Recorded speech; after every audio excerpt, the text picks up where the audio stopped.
It was a case that changed the region and changed the way that people were looking at policing in northern New Brunswick in the late 1950s. We're going to talk today about probably one of the most historic crimes in northern New Brunswick history, not only because of the severity of the murder. It was the last case in New Brunswick that led a conviction for homicide that led to an execution of a citizen of the province.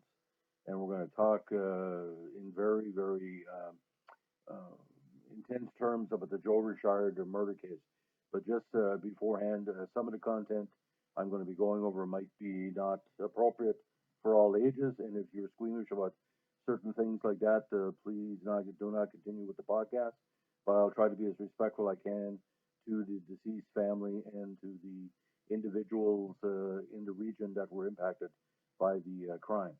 Now, Joe Richard, by all aspects, wasn't a nice guy.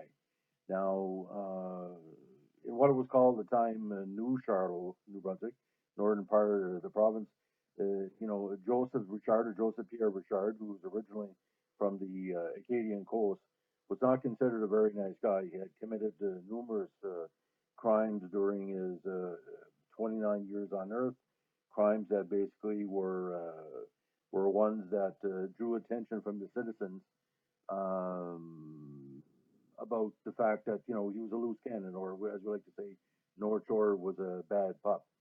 Now, born November 14th, 1928, in Tracadie. By the age of 20, he married Eva Furlong and had a few children with her, a young family man. But for some reason, he went bad. He seems he had was a sick man to many, and no one paid attention in the legal system. Um, there was severe amount of crime he had committed before the murder. Uh, he had been given a 6 month suspended sentence for knocking over tombstones in a local graveyard. In addition, he had committed a cruelty to animals crime by tying a local dog to a railroad track.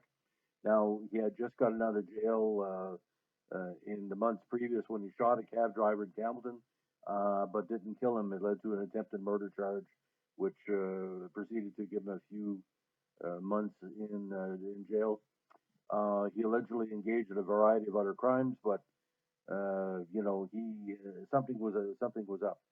Now, the tragic incident of the murder occurred on Saturday, February 9th, 1957. Now, when the young, nearly 14-year-old Kay de Parel went to a friend's house in Charlotte Station to, according to published reports, help make a Valentine box.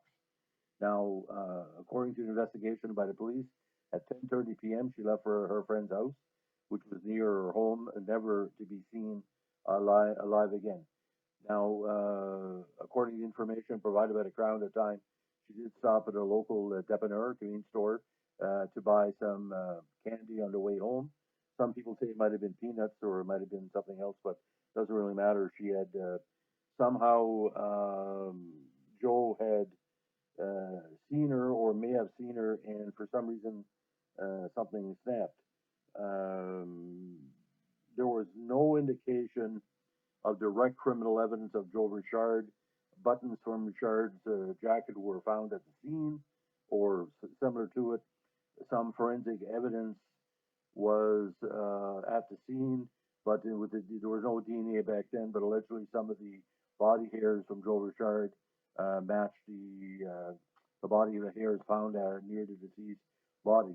Now we have to understand that because this occurred during the midst of winter, the young lady's body was found covered by snow pretty well the next day. So there was no indication of direct evidence beside the fact he was the main criminal that was causing a lot of problems in the greater, well, I call it, Benjamin New Mills for Charlotte region.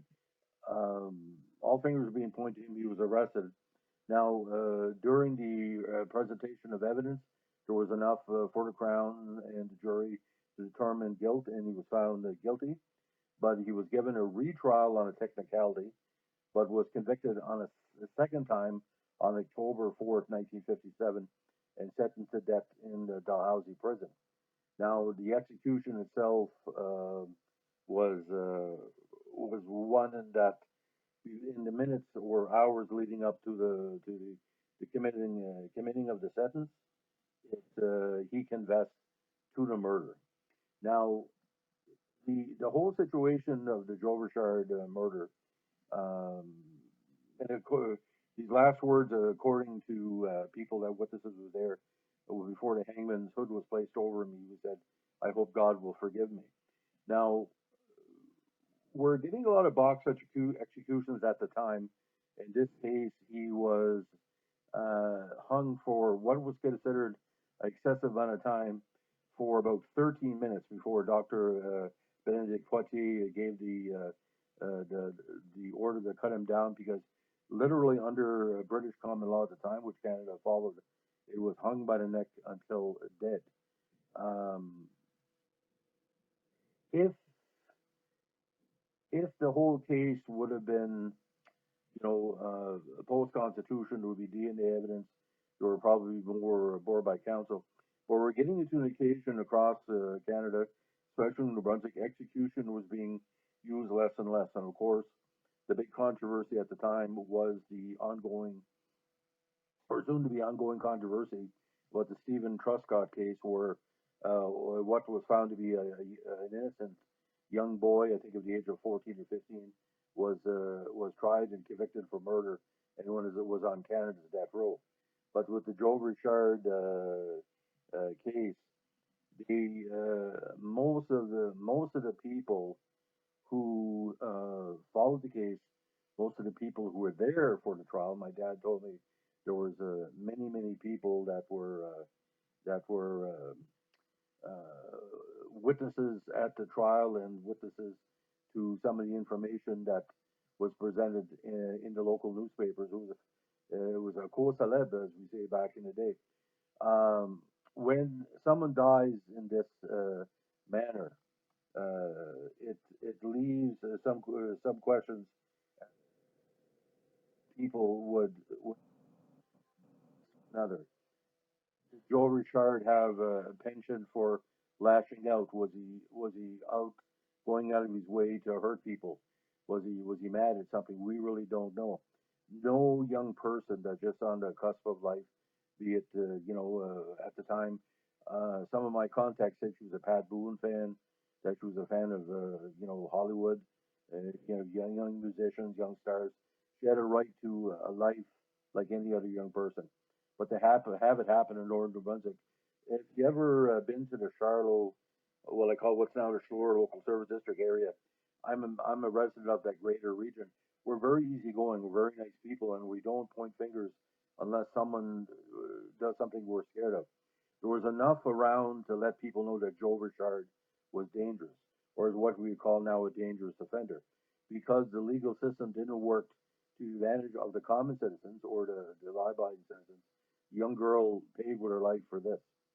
Now, woulda, shoulda, coulda, that young girl could have, again, a full life.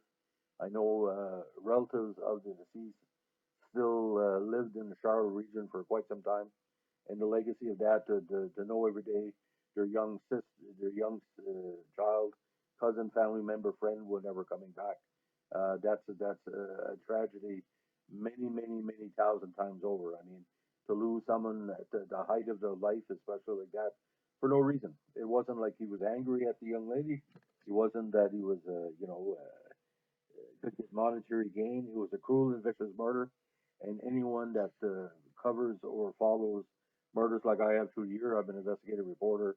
Besides my regular community newspaper coverage over the years, it's difficult to understand why anybody does anything. And in this case, they put a black eye in the North Shore, and it came back up in prominence in the 1980s, where the infamous book about the last executions across Canada called "They Were Hanged" was released, and a lot of wounds were reopened during that, and especially the name Richard and North Shore is synonymous with the case.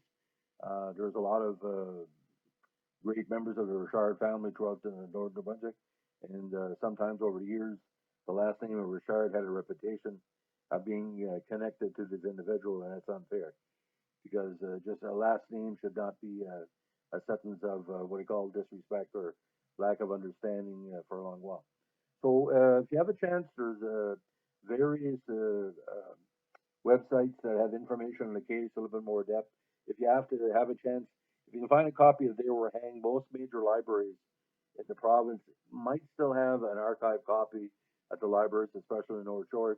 Also, They Were Hanged, talking about the last female to be hung from executed for murder in Canada, the famous plane bombing in Quebec, the last hanging in Ontario, or one of the executions were botched, where the person was decapitated because of a lack of proper weight.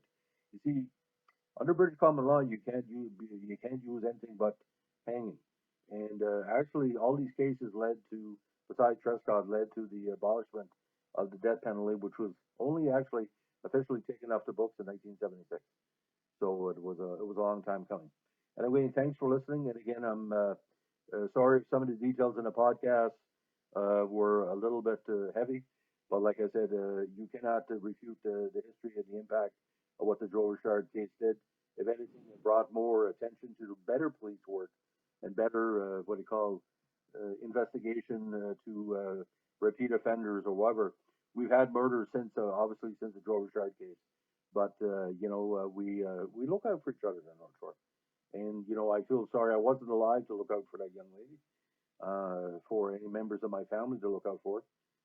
My father was just quite young at the time as well. I think he was, 12 or 13, and we never looked out for it enough. And that's a burden we have to live with, because we must have a village to grow our community. You must be a village, literally and figuratively and spiritually. Anyway, have a good evening.